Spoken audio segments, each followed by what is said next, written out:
सबको दिख रहा है? ठीक है। Hello friends, good evening. स्वागत है आप लोगों का एक बार फिर से। बहुत बढ़िया। कितने लोग ऐसे हैं अभी प्रेजेंट जो हमारा 12th था, रेगुलर वाला 12th, वो वर्ल्ड ऑफ फिजिक्स से नहीं किए हैं, मतलब कहीं बाहर से? हाथ उठाइए। कितने लोग बाहर वाले? चलिए, बहुत अच्छी बात है। अब सबको पर्सनली टीचर के बारे में तो पूछना थोड़ा मुश्किल है। सुनिए, स्टार्ट करते हैं। ऑनलाइन में भी जो बच्चे जुड़े हुए हैं, क्योंकि हमारे पास क्रैश कोर्स में टाइम नहीं होता है। क्या नहीं होता है? टाइम। हमें बहुत कम से कम टाइम में ऐसा कुछ करना होता है जिससे कि बच्चा का रिजल्ट ज्यादा से ज्यादा अच्छा हो सके। सबसे पहले स्टार्ट करते हैं कि क्या क्या करने वाले हैं क्रैश कोर्स में। हमारा पर्पस क्या है? मेन पर्पस तो क्रैश कोर्स का यही होता है कि आपको एग्जाम में अच्छा से अच्छा मार्क्स दिलवाया जाए। क्योंकि क्रैश कोर्स का पर्पस ये नहीं हो सकता है कि आपको आईआईटी करवाया जाए, नीट निकलवाया जाए। ये तो आप मानते हैं या नहीं मानते हैं? क्रैश कोर्स का पर्पस होता है आपको मार्क्स दिलवाया जाए। तो पहला पर्पस तो हमारा क्या है? मार्क्स। अब मार्क्स कैसे आएगा? मार्क्स अगर आपको आना है, दो तरीके से हो सकता है। कम मेहनत में ज्यादा मार्क्स और ज्यादा मेहनत में कम मार्क्स, ऐसा भी हो सकता है। और नहीं तो एक हो सकता है ज्यादा मेहनत ज्यादा मार्क्स। मेरी कोशिश जो रहेगी, हमारा सबसे बढ़िया चीज यही होगा कि कम मेहनत में ज्यादा मार्क्स। ठीक है। अब इसके लिए करना क्या होगा? कम मेहनत में ज्यादा मार्क्स लाने के लिए रटना नहीं होगा। क्या नहीं करना होगा? क्योंकि सबसे ज्यादा मेहनत रटने में लगता है। सबसे ज्यादा मेहनत किस में लगता है? रटने में। सबसे कम मेहनत समझने में लगता है। हाँ, समझा हुआ को याद रखने में मेहनत लगता है। बोलिए। समझने में उतना मेहनत नहीं लगता, समझा हुआ को याद रखने में मेहनत लगता है। तो कम मेहनत में ज्यादा मार्क्स के लिए हम लोग क्या करेंगे? समझेंगे और समझे हुए चीज को क्या करेंगे? याद करेंगे, याद रखेंगे। समझिए। ठीक। अब क्या समझेंगे? जो इंपॉर्टेंट है, लेकिन डायरेक्ट इंपॉर्टेंट आपको समझ में ही नहीं आएगा। तो सबसे पहले आपको समझना पड़ेगा क्या? बेसिक। बेसिक में भी आपको कुछ कुछ एग्जाम्पल दे सकते हैं। आज के क्लास में आप चीजों को एकदम मेंटली प्रिपेयर हो जाइए। हम कुछ कुछ चीज लिखवा देंगे कि ये आपको रेगुलर करना है। जैसे बेसिक का मतलब एक तो होता है बेसिक कैलकुलेशन। क्या होता है? हम आपके बारे में श्योर हैं कि आपको कैलकुलेशन करने आता है, लेकिन क्या आप फिजिक्स पढ़ने वक्त, क्या पढ़ने वक्त सच में कैलकुलेशन कम से कम अपने से करते हैं? नहीं करते हैं तो कैलकुलेशन स्टार्ट कीजिए। बेसिक आप अगर कोई भी कोटा वगैरह कहीं का भी देख लीजिए, सब लोग बोलता है कि जितना स्ट्रॉन्ग कैलकुलेशन होगा उतना बढ़िया साइंस होगा। क्या होगा? जितना स्ट्रॉन्ग कैलकुलेशन होगा उतना बढ़िया क्या होगा? साइंस। एग्जाम्पल के तौर पे आपको मैथ में दे दिया जाए x by Y minus Y by Z plus Z, ऐसा, तो आप क्या कहिएगा? ये हमको बनाने नहीं आता है। क्या कीजिएगा? बनाइएगा या नहीं बनाए? तो मेरा कहना, ये काम जब आपको फिजिक्स में भी मिले तो उसी उत्साह से कीजिए जिस उत्साह से किसमें करते हैं ना। तो बेसिक का सबसे पहला चीज क्या है? कैलकुलेशन। अब कैलकुलेशन में एक और एग्जांपल देते हैं सारे बच्चों के लिए, चाहे वो यहां पढ़े हो या कहीं और। मान लिया जाए आपके सामने दे दिए 1 इंटू 10 टू द पावर -3 बटे 2.4 इंटू 10 टू द पावर -14। अब बोले इसको डिवाइड करो। कितने लोग इसको डिवाइड कर पाइए? सब लोग को आता है डिवाइड करने? पक्का? आप देखिए, ये अगर डिवाइड करने जानते हैं तो बहुत सारा काम ऐसे ही आसान हो गया, क्योंकि फिजिक्स में ऐसा बहुत बार सिचुएशन आता है। हमको फिर भी शक है कि बहुत लोग गलती करेगा, ठीक है, लेकिन हम एक बार करके दिखाते हैं कि आप कीजिएगा। एक मौका दें, करके देखिए फास्ट, कितना जल्दी आप इसका आंसर निकालते हैं। जस्ट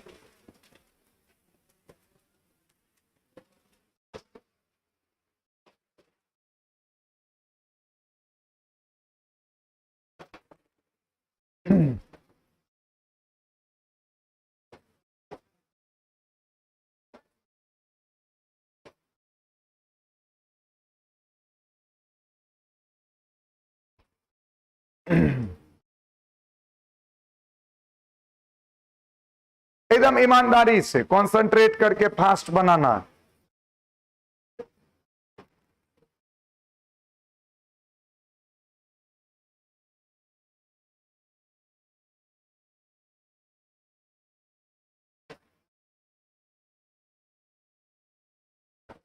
आप फाइनल बना लीजिए, उसके बाद बोल दीजिएगा हम मेरा हो गया, तब हम बनाएंगे।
एक मिनट,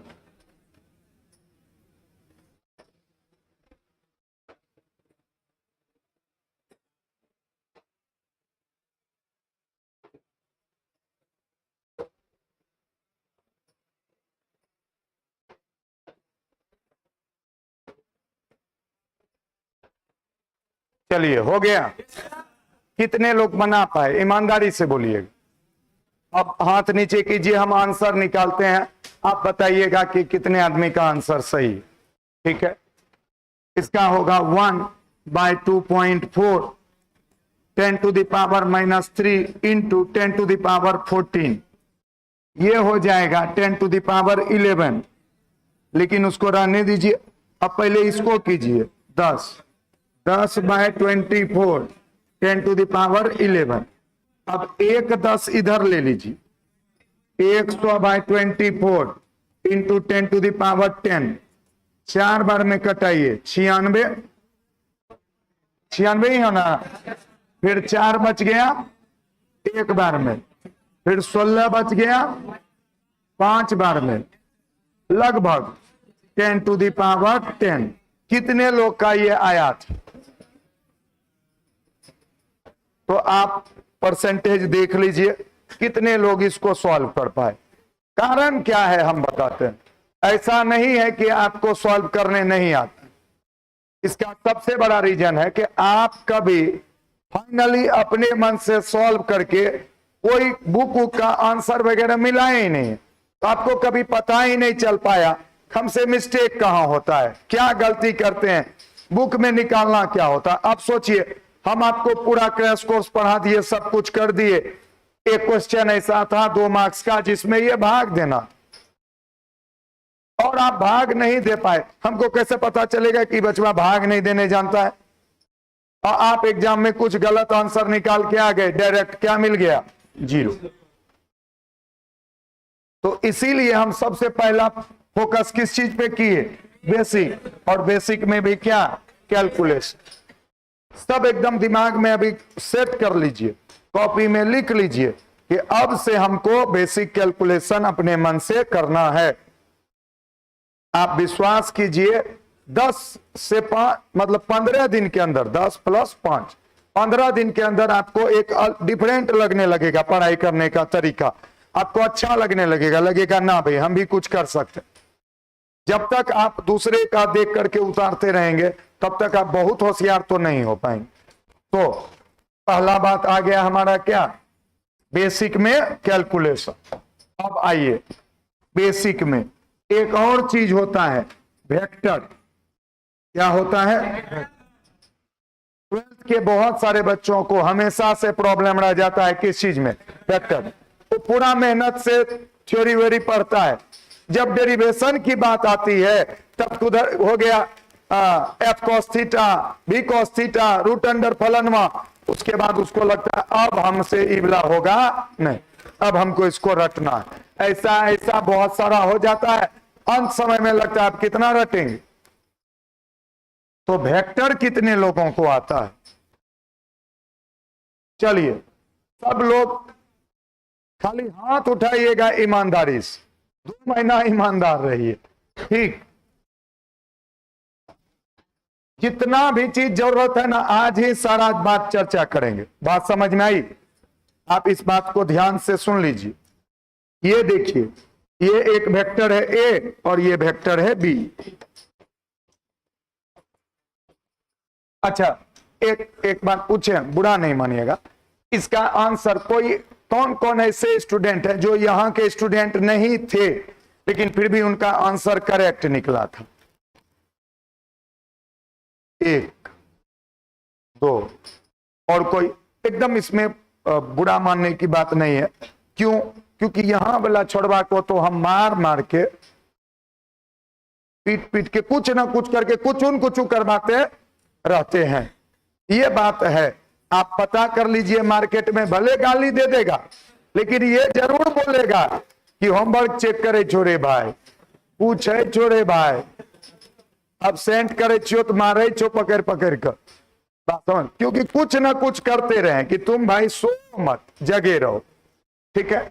आइए अगला ये वाला वेक्टर ए है और वेक्टर बी है एंगल थीटा, ठीक है? कोई बोलिएगा नहीं, सबको अपने कॉपी में लिखना।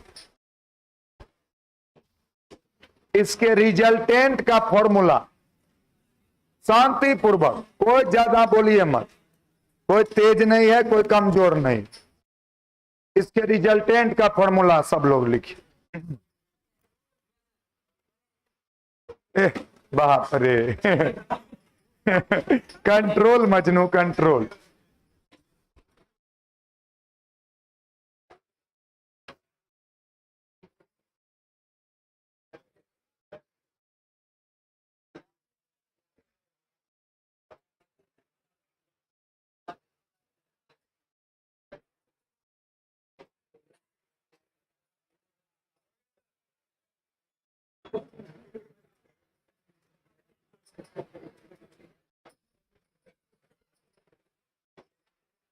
जो नए बच्चे हैं ना ऑनलाइन जुड़े हुए, उनको पता ही नहीं चल रहा है कि क्लास करना है तो कैसे करना है।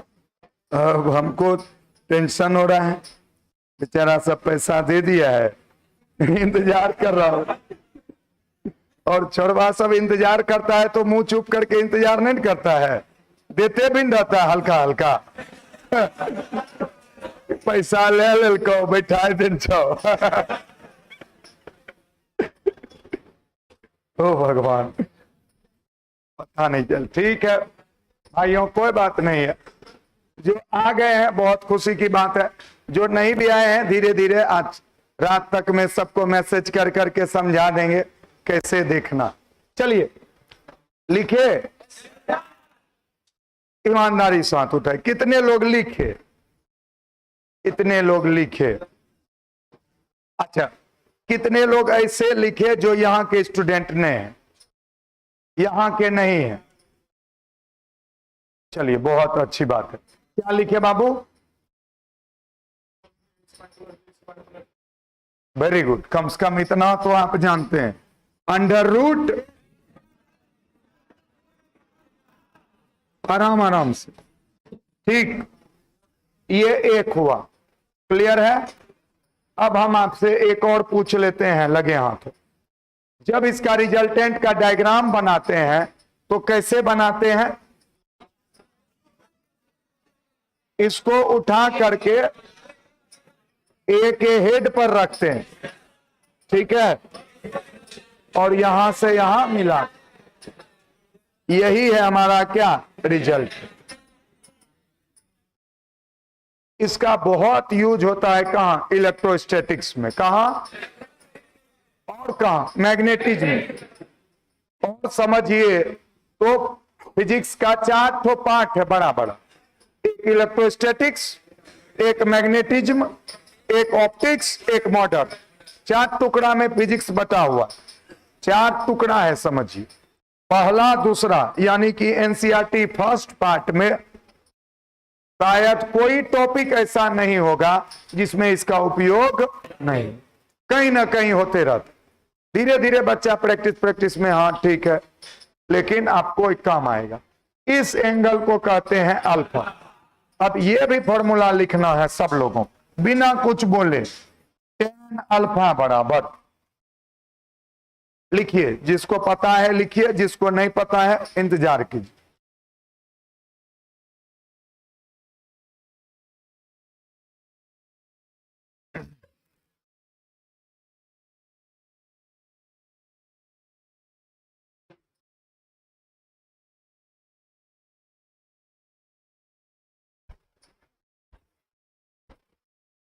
जो भी बच्चे ऑनलाइन में लेट से जुड़ रहे हैं या उनको परेशानी है, तो अभी नॉर्मल छोटी छोटी बातें हो रही है। आज के लिए कम से कम जब क्लास कंप्लीट हो जाए एक बार स्टार्टिंग से चला के देख लीजिएगा।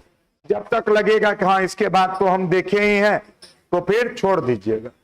तब तक अभी हम लोग बस कुछ देर सिर्फ बात कर रहे हैं कि हम लोग को करना कैसे है, क्या क्या करना, ठीक।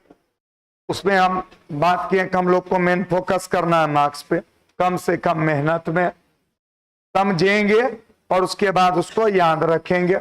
बेसिक कैलकुलेशन अपने से करेंगे। वेक्टर की बात कर रहे हैं अभी। कितने लोग लिख पाए tan अल्फा बराबर? संख्या में देखिए बहुत ज्यादा कमी आई। और आप लिखे भैया tan अल्फा, हम गड़बड़ा गए। कोई ऐसा जो इस दुकान, सॉरी इस क्या ट्यूशन, सॉरी इस ट्यूशन से नहीं है और वो लिखा है tan अल्फा? कोई नहीं, कोई बात नहीं। अब हम लिखते हैं, सब लोग ध्यान से सुनिएगा। ये क्या है? थीटा, ठीक। तो ये थीटा है, तो ये भी कितना होगा? थीटा। आराम से सबको समझ में आएगा, डोंट वरी। जिसको नहीं भी आता है उसको अभी ही आएगा। हमको निकालना था क्या? था ये आर निकालने के लिए भी ना बाबू ये परपेंडिकुलर गिराते हैं। क्या गिराते हैं? परपेंडिकुलर। और ये क्या है? बी। ये क्या है? बी।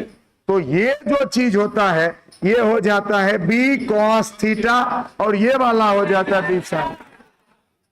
अगर किसी बच्चे को इसमें भी परेशानी है तो 2 मिनट का समय दीजिएगा तो हम ये भी बता देंगे। थीटा एल, देखिए ये एक राइट एंगल ट्रायंगल है, आपको एल दिया हुआ है, कर्ण दिया हुआ है, हाइपोटेन्यूज, थीटा दिया हुआ। आपको बोलता है बेस निकालो और परपेंडिकुलर निकालो। क्या क्या निकालो? अब आप 10th में चलिए, 10th में तो पढ़े होंगे। Cos theta equal to base by hypotenuse. अब इसको इधर कर दीजिए तो एल कॉस थीटा बराबर क्या आ गया? बेस।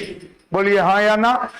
इसका मतलब बी के जगह पे आप क्या लिख सकते हैं, एल कॉस, नहीं सुनाई दे रहा, बी के जगह पे। अब हमको किसके जगह पे लिखना, P sine theta equal to क्या हो जाता है, P by L, perpendicular by hypotenuse, याद है ना।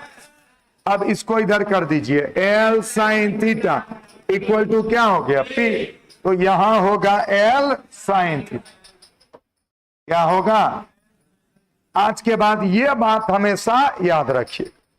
सुनिए, यहां एल है तो बेस कितना हुआ,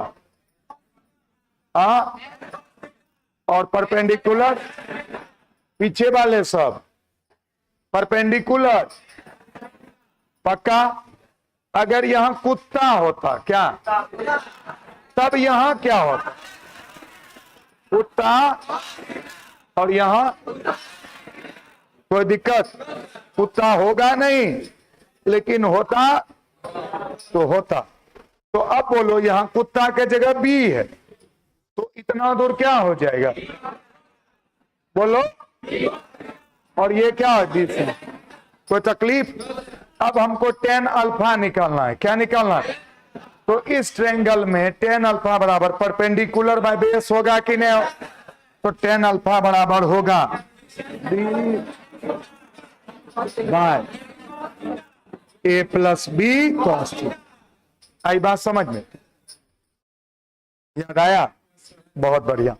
तो tan अल्फा बराबर आ गया b sine theta by a plus B cos theta. इन चीजों को आपको एकदम, हम बहुत सारा, बंद कर दीजिए थोड़ा देर बाबू, इन चीजों को आपको एकदम फिक्स कर लेना है अपने ब्रेन में, बेइज्जती हो जाएगा आपका।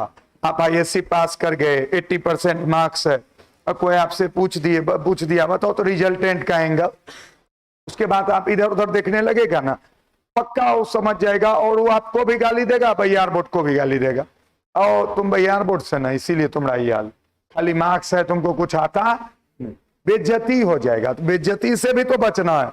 80% नंबर ला के गाली सुनिए लिए, इससे बढ़िया नहीं है लाते, कम से कम गाली तो नहीं सुनते। अरे हाँ या ना। तो कुछ चीजें ऐसी है जो कि एकदम बेसिक है, उसको दिमाग में सेट कर लीजिए। आर बराबर tan अल्फा बराबर, सर भूल जाएंगे तो कोई बात नहीं, हम है ना, याद दिलाते रहेंगे। अब आगे बढ़े। वेक्टर में ही एक चीज होता है जिसका नाम है कंपोनेंट। क्या नाम है,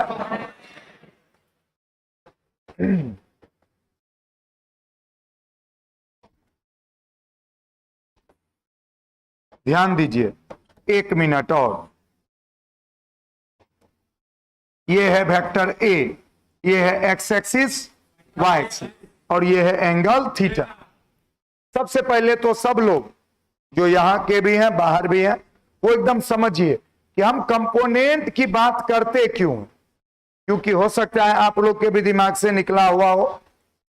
देखिए इधर, ये सोचिए एक वस्तु है, क्या है, ऑब्जेक्ट, इसको कोई आदमी पकड़ के ऐसे खींच रहा है, क्या कर रहा है, ऐसे खींच। तो अगर आप सोचिए, ये जो है, ये ऑनलाइन वाले यहां एक टूल रखे हैं, ठीक ना, अगर हम इसको ऐसे खींचे ऐसे, तो दो चीज होता है, उठता भी है और खिंचाता भी, हाँ या ना।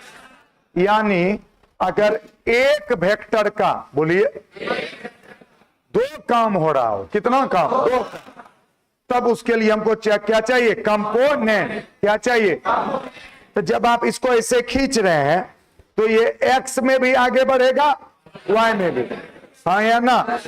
तो एक्स में कितना इफेक्ट है और वाई में कितना इफेक्ट है, ये जानने के लिए हम लोग क्या पढ़ते हैं, कंपोनेंट। क्या पढ़ते हैं, देखिए इधर, तब अभी सबका यूज भी 1 सेकंड में दिखाएंगे क्या क्या आपके जिंदगी में है, ठीक है, फिर आपको थोड़ा और अच्छा लगेगा। तो एक इधर है इफेक्ट और एक ऊपर है, तो ये किधर की ओर है, एक्स, इसको कहेंगे ए एक्स, ये किधर की ओर है, वाई, इसको कहेंगे ए वाई। अब बोलो, अभी तुरंत सिखाए थे अगर ये एल होता था तो ये क्या होता था, और ये, तो अगर ये ए है तो ई हो जाएगा, और ए आई बात समझ में। अब इसका उपयोग एक बार थोड़ा सा, चूंकि आप लोग तो 12th पढ़े हुए हैं, थोड़ा बहुत कुछ तो याद होगा। देखिए, जब आप इलेक्ट्रोस्टैटिक्स पढ़ते हैं, उसका एक बहुत इंपॉर्टेंट सा क्वेश्चन है, इलेक्ट्रिक फील्ड निकालने वाला। क्या निकालने वाला? इलेक्ट्रिक माइनस क्यू होता था, प्लस क्यू, और यहां पे कोई चार्ज होता था या यहां पे कोई पॉइंट होता था। अब बोलता था यहां इलेक्ट्रिक फील्ड निकालो, तो पॉजिटिव के चलते होता था उधर, निगेटिव के चलते इधर। तो इसको बनाने के लिए ये आना बहुत जरूरी। अगर ये आता रहेगा ना, तो ये इतना के बाद ये बनाना आपके लिए आसान हो जाए, और अगर ये नहीं आता रहेगा तो इसके बाद भी आप रटने की कोशिश कीजिएगा। वहीं पे आपको चीज क्या लगने लग जाता है? भारी। आपको कॉन्सेप्ट समझने में दिक्कत नहीं होता, कॉन्सेप्ट के बाद जो उसका यूज होता है ना, उसमें आपका दिमाग घूमना शुरू हो जाता है। क्योंकि कॉन्सेप्ट तो एक लाइन का होता है, छोटा सा। पॉजिटिव निगेटिव चार्ज एक दूसरे क्या करता है? अट्रैक्ट कर। इसमें उतना टेंशन नहीं, लेकिन अट्रैक्ट होने वाला दूगो चीज दे दिया तब टेंशन होना शुरू हो जाता है। तो इसका इलेक्ट्रिक फील्ड किधर की ओर? इधर, और इसका इधर। अगर ये एंगल थीटा हो और ये ई हो, तो इधर हो जाएगा ई कॉस थीटा, और इधर हो जाएगा ऐसा। आई बात समझ? इसका हम लोग क्या करेंगे? उपयोग। तो हम लोग कहां पहुंचे थे? बेसिक कैलकुलेशन और वेक्टर। कोई तकलीफ? चलिए अब हम लोग आगे बढ़ते हैं। आप लोग को डिफरेंशिएशन और इंटीग्रेशन तो आता होगा। आप फिजिक्स में भी डिफरेंशिएशन इंटीग्रेशन का बढ़िया से यूज कीजिए। इसका भी एक एग्जांपल देते हैं। सब लोग शांति से सुन भी रहे हैं, अच्छा लग रहा है, लेकिन एक एग्जांपल, जैसे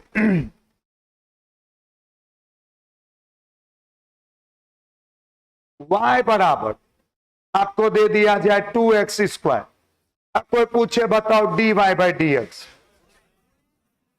क्या इसमें आप कभी भी बोलिएगा कि सर हमारा रिवीजन नहीं है, अभी हम ही एक बार कॉपी देखेंगे तब बताएंगे? सच सच बोलिए तो कभी नहीं। आंसर क्या दीजिएगा? नहीं सुनाई दिए 4x, आराम से दे दीजिएगा। लेकिन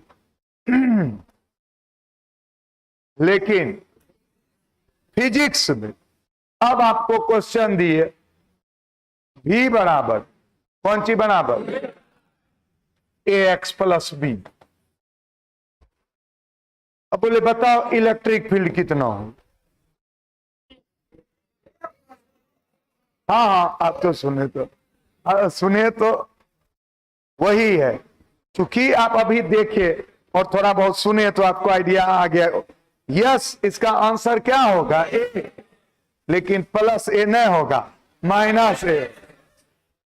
सर ई क्या था? कुछ याद नहीं आ रहा। सच सच बताओ, इसमें अच्छा खासा बच्चा हैंग मारा होगा अभी भी, लेकिन इसमें कोई हैंग नहीं मारा होगा। क्यों पता है? क्योंकि यहां लिख दिया है y और यहां लिख दिया है dy/d, लेकिन यहां लिख दिया है v और यहां लिख दिया है e। अब तुमको बुझाइए ना सर, कुछ लिखता है ऐसा तब ना। अच्छा सोचो, अगर तुमको लिख देता dv/dx तब भी हैंग मारता? अरे बोल ना भाई, तब कितना आंसर मारता ना। तो इलेक्ट्रिक फील्ड बराबर होता है dv/dx माइनस ई बराबर क्या होता है? Minus dv/dx। तो हम चाहते हैं कि जिस तरह से स्टूडेंट ये एकदम दिमाग में सेट रखता है, ये भी, तो फिर आपको आसान लगने लगेगा फिजिक्स, नहीं तो क्या लगेगा? मुश्किल। आपको पता है ये कहां का क्वेश्चन पूछा हुआ है? बहियार बोर्ड। और कौन साल? 2018। 2100 बोलिए, जिसमें सबसे ज्यादा लोग फेल हुआ। और कितना नंबर पूछा? 2 मार्क्स में, ऑब्जेक्टिव भी नहीं, 2 मार्क्स। अब सोचिए 2 मार्क्स का क्वेश्चन है और 2 सेकंड नहीं लगेगा बनाने में, लेकिन बचपन छोड़ के आ जाएगा। अब वही आप सोचिए मैथ में उसको क्वेश्चन दे दे ऐसा कि y बराबर ax प्लस बी, निकालो dy बाई डी एक्स, किलस में dy बाई डी एक्स किलस में उछलने लगेगा। हाँ या ना? फिजिक्स में वही दे दिया, सुत गया। ये कौन बात हुआ भाई?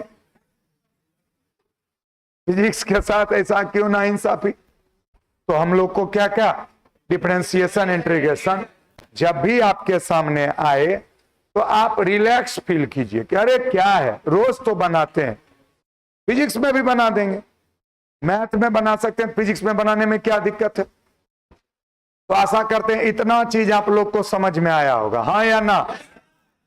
कोशिश कीजिएगा इसे। अब एक चीज लास्ट, उसके बाद हम लोग पढ़ाई शुरू कर देंगे।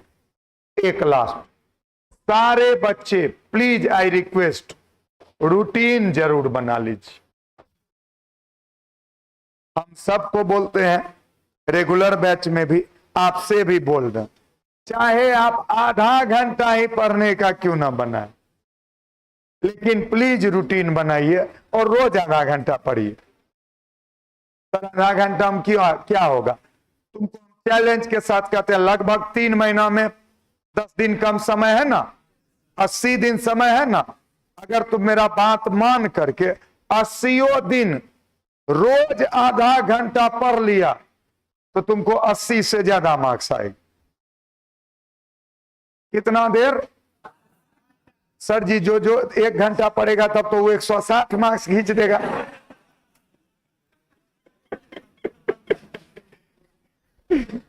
पांचों घंटा पढ़ेगा तो 160 नहीं आएगा।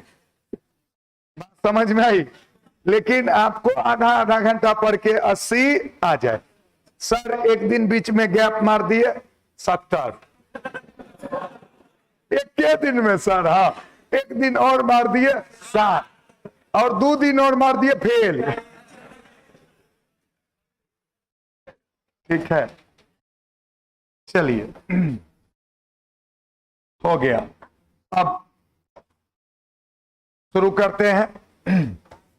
हम लोग का फर्स्ट यूनिट क्या है?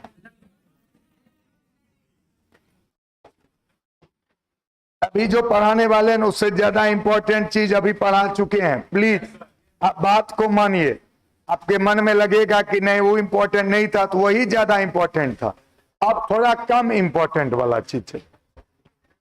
यूनिट का नाम क्या है? इलेक्ट्रोस्टैटिक्स। सुनिए, इलेक्ट्रोस्टैटिक्स इतना लंबा यूनिट है कि अगर डिटेल में पढ़ाने लगे तो अगला साल का परीक्षा नजदीक आ जाएगा।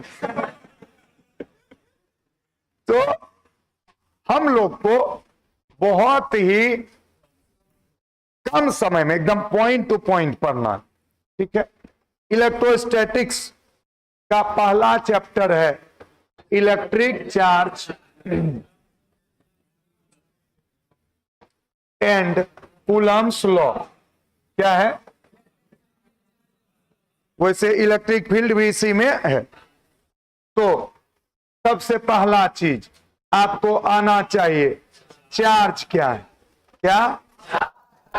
आवेश। जो भी बच्चा ये वाला डेफिनेशन जानते हैं कि किसी चालक से गुजरने वाले इलेक्ट्रॉन को आवेश कहते हैं, या इलेक्ट्रॉन के एक जगह से दूसरे जगह के स्थानांतरण को आवेश कहते हैं, इस तरह की बातें बहुत गलत है। आवेश ये सब नहीं है। वो जो भी है डेफिनेशन वो करंट का है। किसका डेफिनेशन है? करंट। आवेश एक प्रकार का गुण है। क्या है? आवेश क्या? एक प्रकार का गुण। किसका गुण है? पदार्थ का। किसका गुण है? यानी गुण का इंग्लिश हो गया प्रॉपर्टी, और किसका? मैटर। तो आज के बाद अगर आपसे कोई पूछा व्हाट इज चार्ज, तो बोलिएगा प्रॉपर्टी ऑफ मैटर। बोलिए, क्या बोलिएगा? एकदम ध्यान से। तो अब रोज रोज चार्ज के बारे में नहीं बताएंगे। चार्ज क्या है? Property of matter. कोई तकलीफ? उस मैटर के प्रॉपर्टी से होता क्या है? उससे चार्ज से किसी चीज को अट्रैक्ट या रिपेल करने का कैपेसिटी होता है। क्या होता है? अट्रैक्ट या रिपेल करने का कैपेसिटी।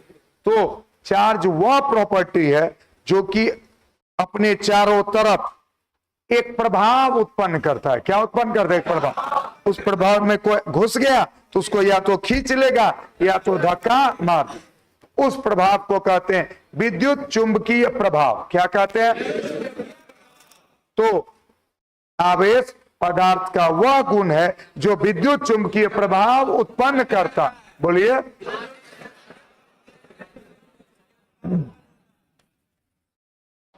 विद्युत चुंबकीय प्रभाव। वैसे एक बात बताते हैं, ये कोई बड़ी बात नहीं कि आपको चार्ज का डेफिनेशन पूछ दे, इसको इग्नोर मत कीजिएगा। ये हो सकता है कि आपका पहला ही क्वेश्चन मिल जाए, व्हाट इज चार्ज। बात समझ में आई? कभी कभी ऐसा होता है कि जिस सब को लोग बहुत इग्नोर करता है वही सब आ जाता। तो हमको तैयारी इस तरह से करना है कि नॉर्मल लेवल का क्वेश्चन आए तब तो 90 ठिकाए, अगर बहुत मुश्किल भी आ गया तब भी 80-75 होते होते रुक जाए। ई ना कि इजी आए तो 90 और टफ आए तो फेल, ऐसा नहीं सोचना। अपना प्रिपरेशन दोनों तरीके का रखना है, मेन पे भी और थोड़ा अगली बगली को भी देखते हुए चलना है। तो चार्ज क्या है? एक किसका गुण है? क्या उत्पन्न करता है? Electromagnetic effect.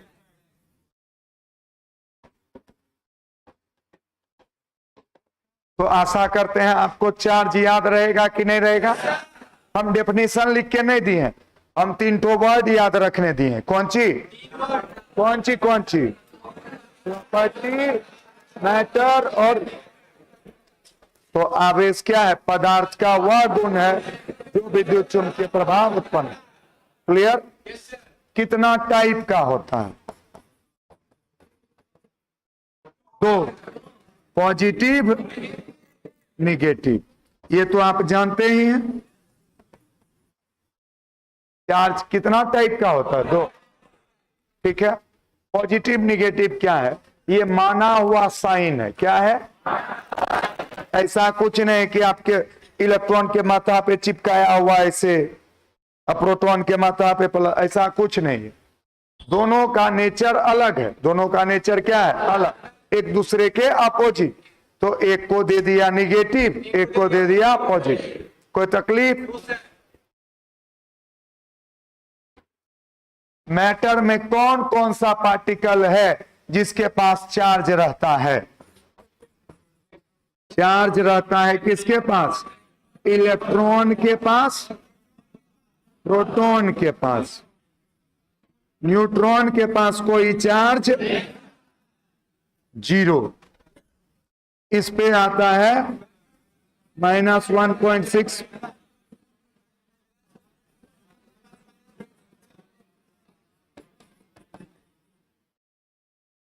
19 कूलम। और न्यूट्रॉन के पास क्या रहता है जी? ठीक। ऑब्जेक्टिव में पूछा जा चुका है अल्फा का चार्ज कितना हो। हाथ उठाइए, कितने लोग को पता है अल्फा का चार्ज कितना होता है? बोलना नहीं है।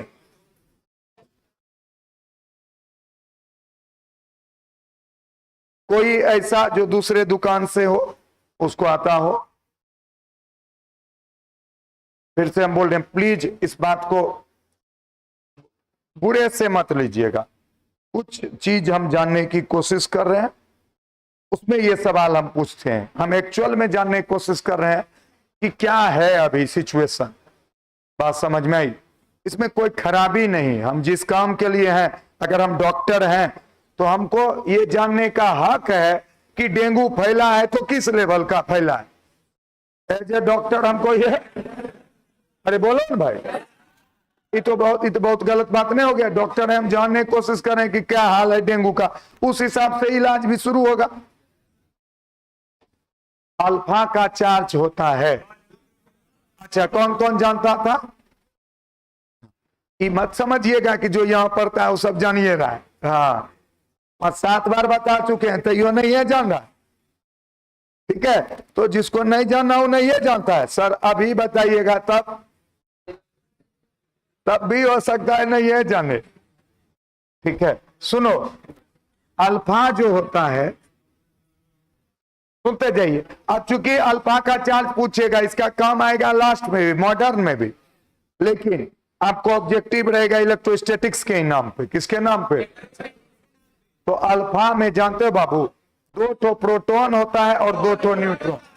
न्यूट्रॉन के पास तो कोई चार्ज होता नहीं, तो बच गया 2 ठो कौन सी? प्रोटॉन। तो प्रोटॉन का कर दो दुगुना, बात खत्म। तो 3.2, बात खत्म। अगर पूछेगा अल्फा का मास, क्या पूछ दिया? प्रोटॉन से क्या गुना? 4 गुना। क्या बोलोगे? और चार्ज क्या गुना? 2 गुना। मास सर का है, बोले 4 गुना। क्यों? क्योंकि 2 प्रोटॉन है और 2 न्यूट्रॉन। अब प्रोटॉन का भी अपना मास होता है, न्यूट्रॉन का लगभग बराबर होता है। तो 4 का मास हो गया, तो मास 4 के बराबर और चार्ज 2 के बराबर। बोलिए कोई तकलीफ? अब हम आगे बढ़े हैं। ठीक है, एकदम मेन पॉइंट्स पे चर्चा करते हुए जा रहे हैं। अब है इसका यूनिट, चार्ज का यूनिट। तो फिर से यूनिट तो कई तरह का हो सकता है, SI unit, CGS unit, electromagnetic unit, ये सब हो सकता है कि नहीं हो? तो सब एसआई यूनिट तो हमको लगता है सब लोग जानते होंगे। क्या होता है? कूलम। क्या होता है? कूलम। एसआई यूनिट क्या होता है? कूलम। कूलम असल में क्या है? एक आदमी का नाम। कूलम क्या है? चार्ज को यूनिट कूलम देने का मतलब क्या है? सुनो, जैसे इतना वो सामान कहीं जमा है, इतना, तो तुमको किसी को बताना है, कोई तुमसे पूछा, घर गए, इतना मकई था तुम्हारे खेत में रखा हुआ। पापा पूछे कितना मकई रोड़े रखल, तो आप कुछ तो बोलिएगा जिससे उनको अंदाजा लग जाए कि कितना होगा। तो आप क्या बोलिएगा? रहे अच्छे। कुछ बुझाया? कुछ नहीं बुझाया। तो या तो आप ऐसे बताइए इतना गो रहे, या नहीं तो बताइए लगभग पापा 1 किलो के आसपास, हाँ या ना। तो यूनिट क्या है बाबू? कोई भी चीज के मात्रा को आप समझें, कोई भी चीज के मात्रा को आप उसी चीज के लिए यूज क्या किया जाता है? यूनिट। यूनिट और कोई बहुत बड़ा चीज नहीं। अब मान लिया जाए ये कलम है, इसको बाल में रगड़े, चार्ज हुआ। अभी कितना चार्ज हुआ, ये बात किसी को अगर आपको समझाना है, कैसे बोलिएगा? बहुते हो गए, वो क्या समझेगा? बोलिए, हल्का होले। तो उस चीज को इस भाषा में आप बता रहे हैं कि जिससे कि सामने वाले को समझ में आ जाए, और वही है क्या? कूलम। आई बात समझ में? तो यूनिट क्या होता है? किसी भी चीज के मात्रा को बताने का तरीका। बोलिए। अच्छा, आप किलो में बोले पापा को 1 किलो, आप ये भी तो बोल सकते हैं 1000 ग्राम। क्या बोल सकते हैं? तो पापा उससे भी समझ जाएंगे, हाँ या ना। लेकिन कुछ ऐसा यूनिट बोल दिए जो आज तक पापा सुने ही नहीं, तो पापा डंडा उठाएंगे तो 4 डंडा देंगे, बोलेंगे ढेर पर लिया है। ऐसा बात बोलता है कि हमको बुझेबे नहीं करे। तो इसका मतलब ये भी हंसने वाली बात नहीं, साइंस में कोशिश ये करना है कि आप सामने वाले को उस यूनिट में जवाब दें जिस यूनिट को वो समझ सके। बोलिए। तो सबसे ज्यादा आदमी जो जिस यूनिट को समझता है वो कौन सा यूनिट? ऐसे, क्योंकि ये इंटरनेशनल है भाई, सब समझता है। ठीक, अगला सीजीएस यूनिट। सीजीएस यूनिट क्या होता है? कितने लोग को पता है सीजीएस यूनिट? कहां से रे?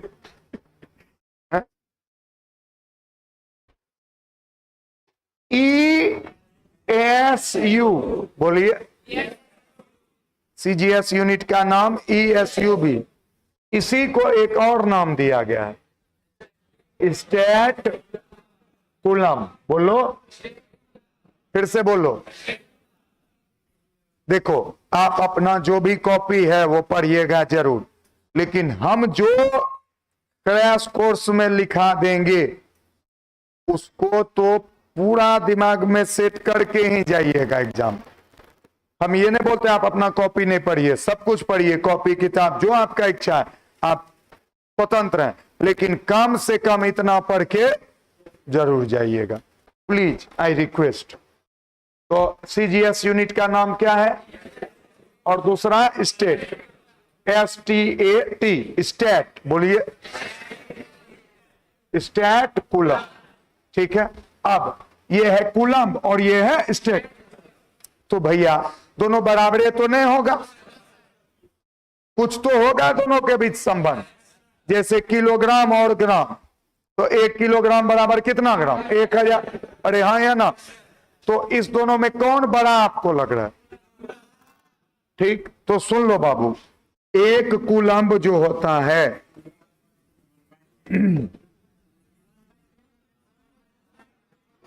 1/3 गुना स्टेट कूलम। कोई दिक्कत? कोई दिक्कत? अगला गलत लिखे। सोचो, परीक्षा में तो मारिए दोगे। अभी अगर तुम गलती नहीं पकड़ पा रहे हो तो ऑप्शन में तो ये हो रहेगा, मार देना खटा, मिल जाएगा 0। हाँ, आप बोले हाँ दुए को रहबे करे, ई नहीं टिकले, अब वो टिकते।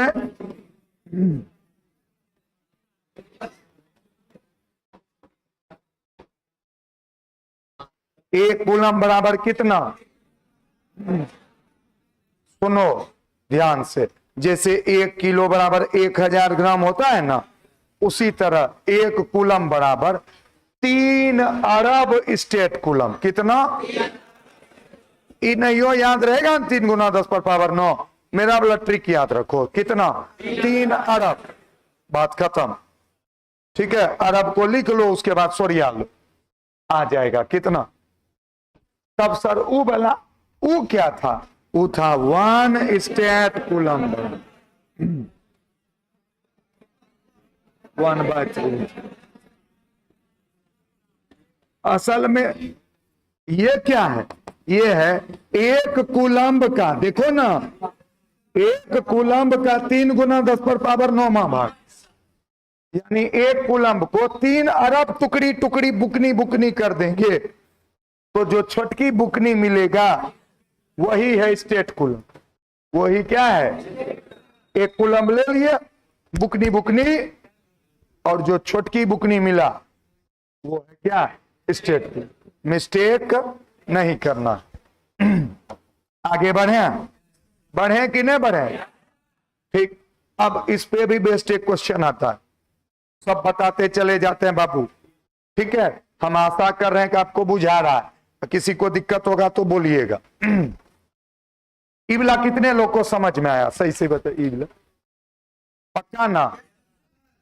सुनो, कूलम्ब बरो छो, कूलम्ब के छो तो केजी बरो रहो तो 1000 गुण ग्राम रहो, ऐनो तो नहीं हो तो कूलम्ब बरो छो, ओकरम आधा स्टेट कूलम्ब हो तो ऐनो तो भैया कूलम्ब बरो छो और ढेरी स्टेट कूलम्ब मिली के बराबर बोल छो ककर।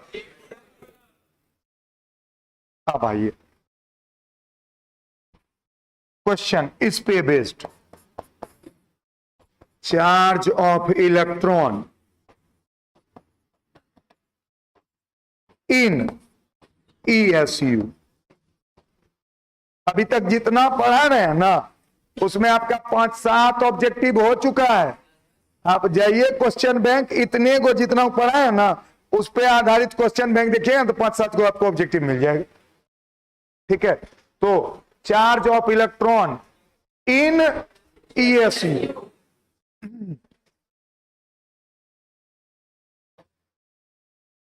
अब देखो, आपको पता है इलेक्ट्रॉन का चार्ज होता है 1 पॉइंट माइनस में 10⁻⁻19 कूलम, लेकिन हमको पूछ दिया कौन चीज में, ESU, तो हम कूलम के जगह कौन सी पुट कर देंगे,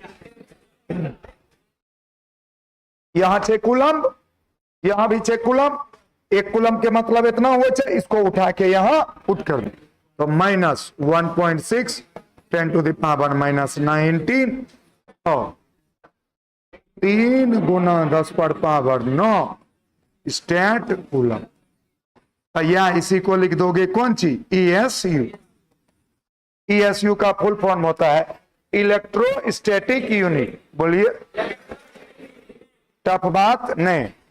अब ये दोनों गुना हो जाएगा, 4.8 10⁻⁻10 ES। बात समझ में आई? तो हम लोग किसके बारे में पढ़ रहे हैं, यूनिट के बारे में। SI पढ़े, CGS पढ़े, और CGS पे जो क्वेश्चन था वो। अब आगे बढ़े, कोई दिक्कत?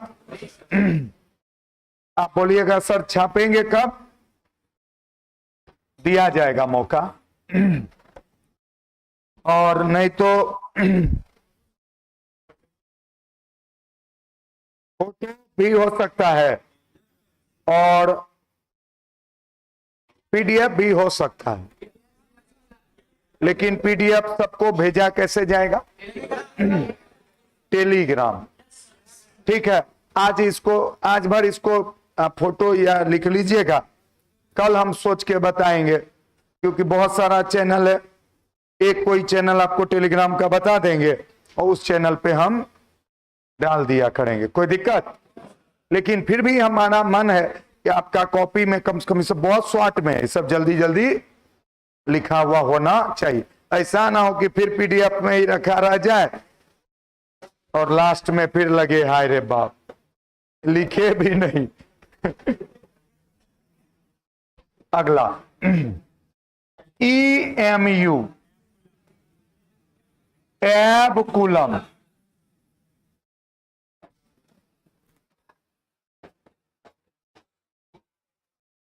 ये क्या है, एब कूलम। अब बताते हैं, ये कूलम से बड़ा होता है, ये कूलम से, स्टेट कूलम से क्या था, छोटा। तो 1 एब कूलम बराबर होता है 10 कूलम। 1 कूलम बराबर होगा 1/10 एब कूलम। तो इसमें ज्यादा मेहनत की जरूरत नहीं। एक आता है एम्पियर आवर, जिसको कॉमर्शियल यूनिट कहते हैं। क्या कहते हैं, कॉमर्शियल यूनिट।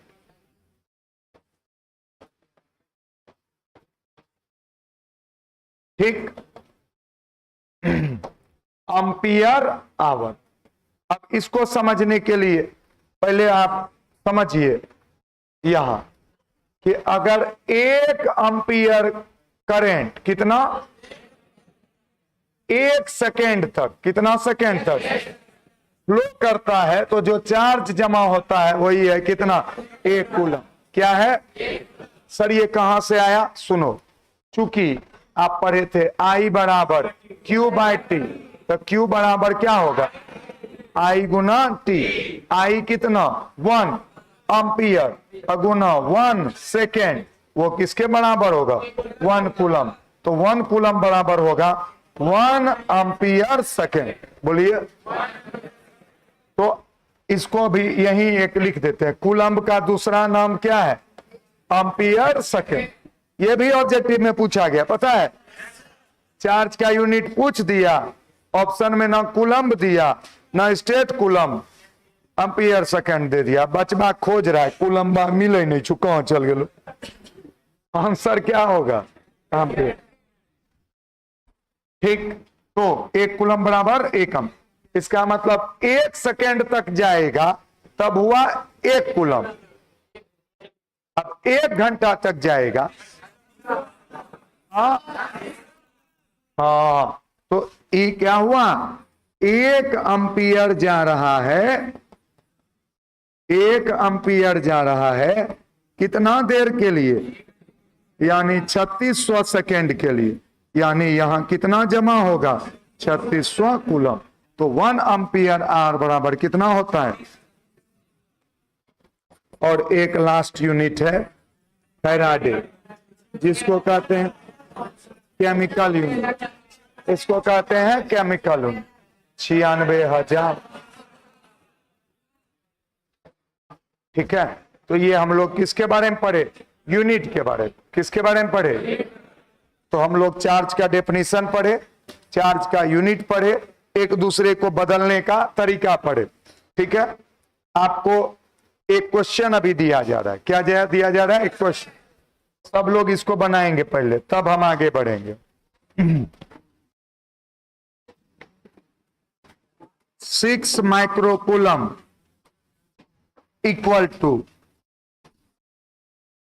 कितना स्टेट कूलम?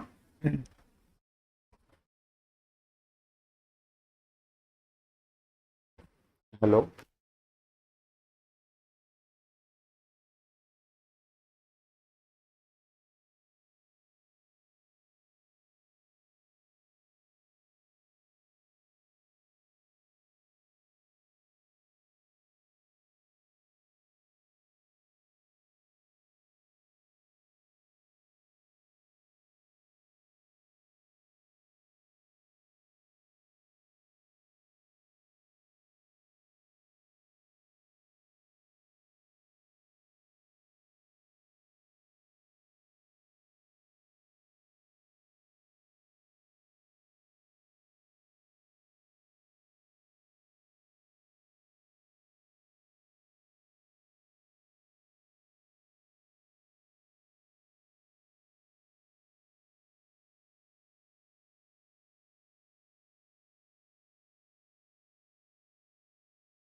कितने लोग बना पाए?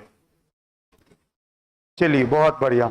सुनिए, अगर कोई नहीं बना पाए तो क्यों नहीं बना पाए? माइक्रो का मतलब हो सकता है नेशन, तो वो है 6 × 10⁻⁻⁶, आया ना? और बगल में क्या है? कूलम। अब कूलम के लिए आपको क्या यूज करना है? 3 अरब। तो 6 × 10⁻⁻⁶ गुना 3 गुना 10⁻⁹ स्टेट कूलम। तो ये कितना हो गया? 18 गुना 10⁻3। इसको लिखना है 1.8 × 10⁴ स्टेट कूलम। कितने लोग का सही हुआ? कोई बात नहीं, अब सही होगा धीरे धीरे। आगे बढ़े। कितने लोग को ये समझ में आया? अच्छा, बनना चाहिए कि नहीं बनना चाहिए? बनना चाहिए था, पर कोई बात नहीं, धीरे धीरे टाइम लगेगा। पर आप कोशिश कीजिए बनाने का, कुछ अगर दे ना, अपना पूरा जोर लगाइए। बात समझ रहे हैं? क्रैश कोर्स कोई भी आदमी टीचर को जज करने के लिए ज्वाइन नहीं करता है, अपना हाँ पूरा ताकत लगाने के लिए ज्वाइन करता है। हम खराब भी टीचर हैं, उससे कोई फर्क नहीं पड़ता, आपका रिजल्ट बढ़िया हो गया, बहुत बढ़िया। ठीक है, पूरा जोर लगाइए कि दिया है बनाने तो अब बनाएंगे, बहुत हो गया। और बहुत आसान था, मुश्किल था। अच्छा, कितने आदमी इसके चक्कर में फंस गए? ठीक, माइक्रो का मतलब होता है 10⁻⁻⁶। अब याद रखिएगा, आगे बढ़े।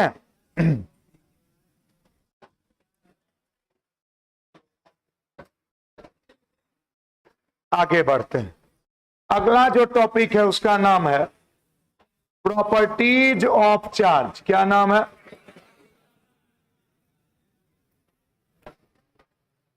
आवेश के गुण।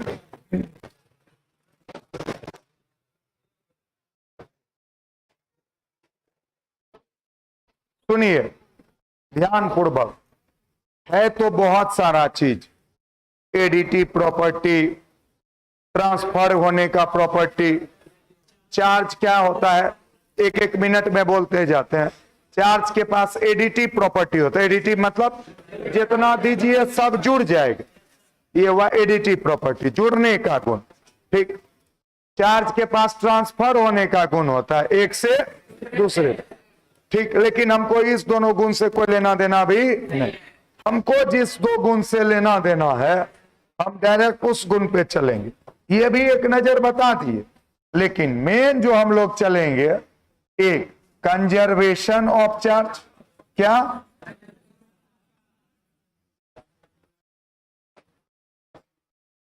और दूसरा क्वांटाइजेशन ऑफ चार्ज। और ये दोनों शॉर्ट आंसर क्वेश्चन में पूछा जा चुका है, कंजर्वेशन ऑफ चार्ज और क्वांटम। इसका हिंदी हुआ आवेश का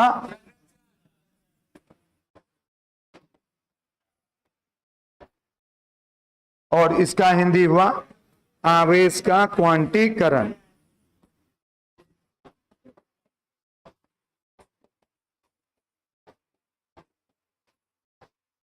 ठीक है, दोनों एक एक बार बोलते हैं, क्योंकि ये दोनों बहुत इंपॉर्टेंट है और अब टाइम भी बहुत ज्यादा हो गया है। हम आपसे थोड़ा एक दो बार रिक्वेस्ट कर रहे हैं, क्योंकि टाइम की बात आई। कल से जो आइएगा, हम एकदम 7-5 तक छुट्टी दे देंगे, लेकिन आप अगर एकदम हल्ला गुल्ला मचाइएगा ना, तो फिर हमारा भी ध्यान क्या हो जाता है, डिस्टर्ब हो जाता है। आप देखे होंगे कि हम क्लास छोड़ के अब लिख रहा था बच्चा, क्योंकि अब नीचे ये देखते रहते तो आप नीचे ये खड़े रहते, हमको इधर भी देखना उधर भी देखना है। पहली बार आप आए हुए हैं, बहुत सारा कुछ इधर उधर की बात हो जाए, लड़ाई झगड़ा, हल्ला गुल्ला, अगल बगल, ये सब शोभा नहीं देता है। आपको भी अंदर से लगता होगा कि ये कोई अच्छी बात नहीं। और हम बहुत स्ट्रिक्ट थे और ज्यादा प्रचार प्रसार नहीं किए, इसीलिए क्योंकि हम बहुत ज्यादा भीड़ को टॉलरेट नहीं कर पाते। बात समझ में आई? हम चाहते हैं कि कम में कम पढ़े, लेकिन ठीक से पढ़ ले। ठीक है, 100 और आ जाएगा, 50,000 और हो जाएगा, लेकिन जितना आया है वही अगर बढ़िया रिजल्ट करेगा तो अगले साल 5 लाख और कमा ले। हाँ या ना? तो उसी पे फोकस करना ज्यादा जरूरी। आप भी एकदम आराम से खड़ा रहिएगा, हल्ला गुल्ला मत कीजिएगा, समय लगेगा, आ जाएगा। और जल्दी शुरू करेंगे, जल्दी खत्म कर। और नहीं तो अगर बढ़ेंगे भी तो कुछ काम का ही चीज करेंगे, कोई दिक्कत? ठीक है, अब सुनिए दोनों, इसको एक एक बार सुनिए, कल पूछेंगे। ठीक, कंजर्वेशन ऑफ चार्ज कहता है चार्ज संरक्षित रहता है। कोई भी चीज संरक्षित का मतलब होता है ना उसको बना सकिए ना बिगाड़ सके, यानी चार्ज कंजर्व होता है, ना कोई इंसान इसको बना सकता है ना खत्म कर सकता। तो भैया होता क्या है, एक जगह से दूसरे जगह ट्रांसफर हो, क्या होता है, यानी आप समझ लीजिए ध्यान पूर्वक, ये पूरा यूनिवर्स में टोटल अगर 50 कूलम्ब चार्ज हुआ तो करोड़ों साल पहले से करोड़ों साल बाद तक कितना रहेगा, 50 ही रहेगा। तो बढ़ नहीं सकता है और घट भी नहीं। हाँ, ये हो सकता है, सुनना बड़ा इंटरेस्टिंग है, कि 50 कूलम्ब है टोटल, लेकिन यह हो सकता है कि कभी 100 कूलम्ब पॉजिटिव हो और 50 कूलम्ब नेगेटिव, तो घुमा फिरा के 50 हो गया। यह हो सकता है कि 125 पॉजिटिव हो गया, 75 निगेटिव, फिर से कितना हो गया 50। यह हो सकता है, यानी पॉजिटिव निगेटिव चार्ज का मात्रा में परिवर्तन हो सकता है, लेकिन टोटल चार्ज कौन सी, फिर से बोलिए, उसके मात्रा में परिवर्तन नहीं। इसका एक एग्जांपल आपको सिखा के भेज रहे हैं, सुनिएगा। जैसे ये एक प्लेट लोहा का या कंडक्टर का, तांबा जो कह लीजिए, इस पे टोटल चार्ज अभी है कितना, 0। अगर इसके बगल में एक कोई पॉजिटिव चार्ज लेके आ जाएंगे तो एक पॉजिटिव क्या करेगा, इसके इलेक्ट्रॉन को खींच लेगा अपनी ओर, तो इधर आ जाएगा -q, तो जानते हैं इधर श्योर शॉर्ट आएगा कितना, प्लस, जिससे कि टोटल फिर भी कितना रहे, 0। यानी माइनस में भी परिवर्तन हो गया, प्लस में भी परिवर्तन, लेकिन टोटल में परिवर्तन। इसी को क्या कहते हैं, कंजर्वेशन ऑफ चार्ज। क्या कहते हैं, ठीक। ये 2 मार्क्स में पूछा जाता है।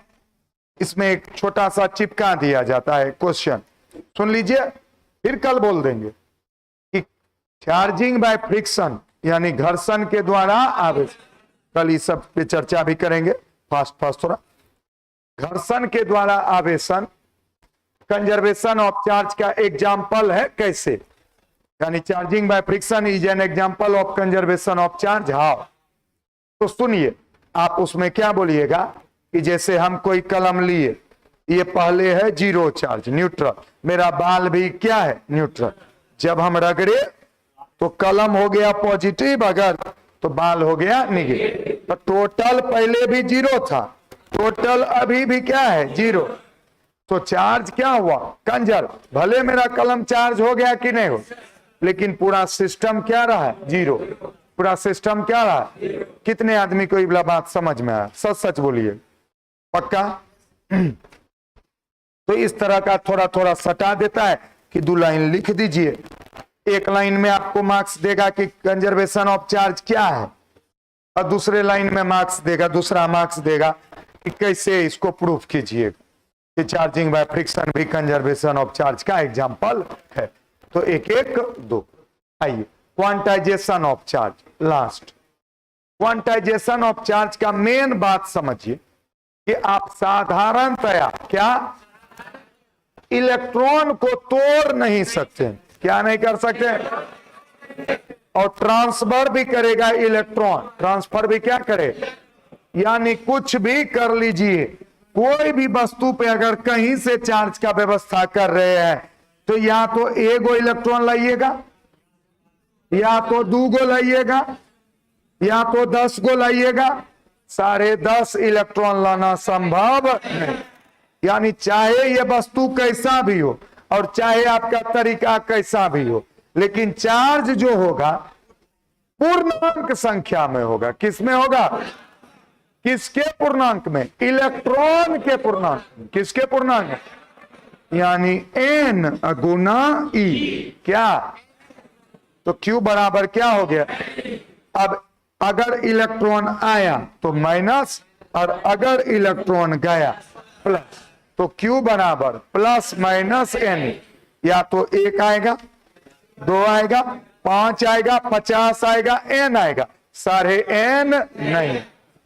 ठीक, मिलते हैं अच्छा फोटो के बाद।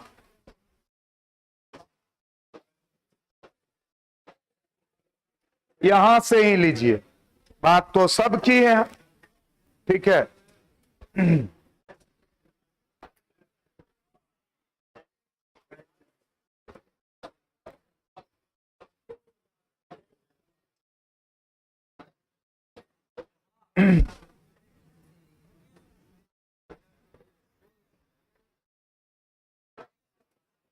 हो गया।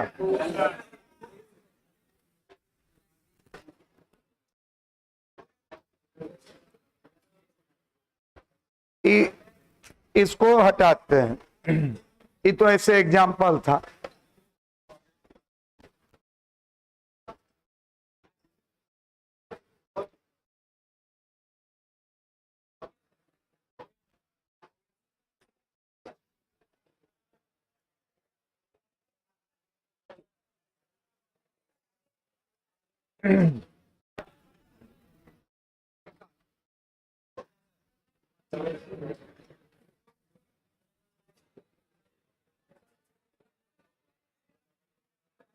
हुआ?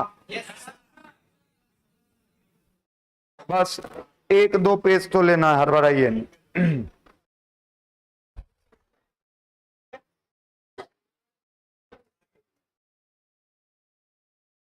ईबला बहुत इंपॉर्टेंट है, ठीक है, ऑब्जेक्टिव के लिए।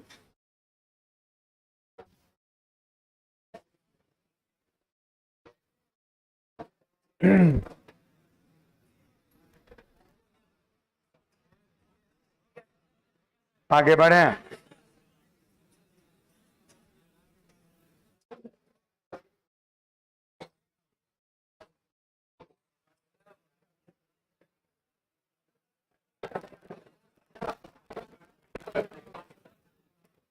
हो गया?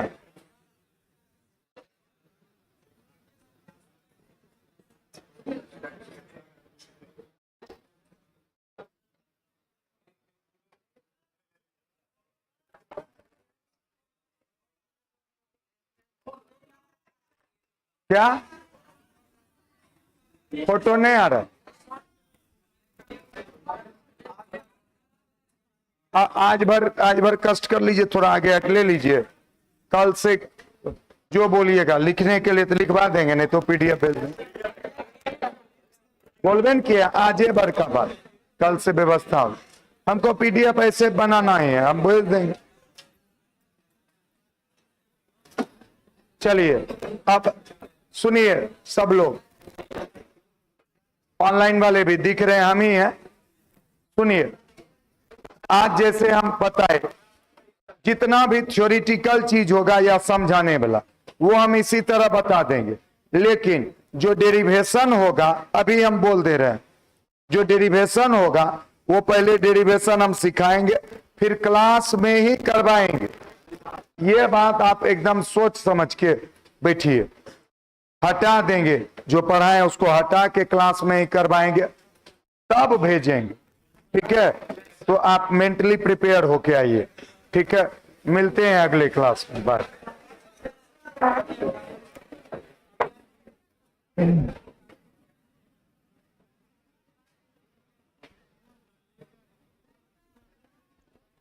Good night, good night.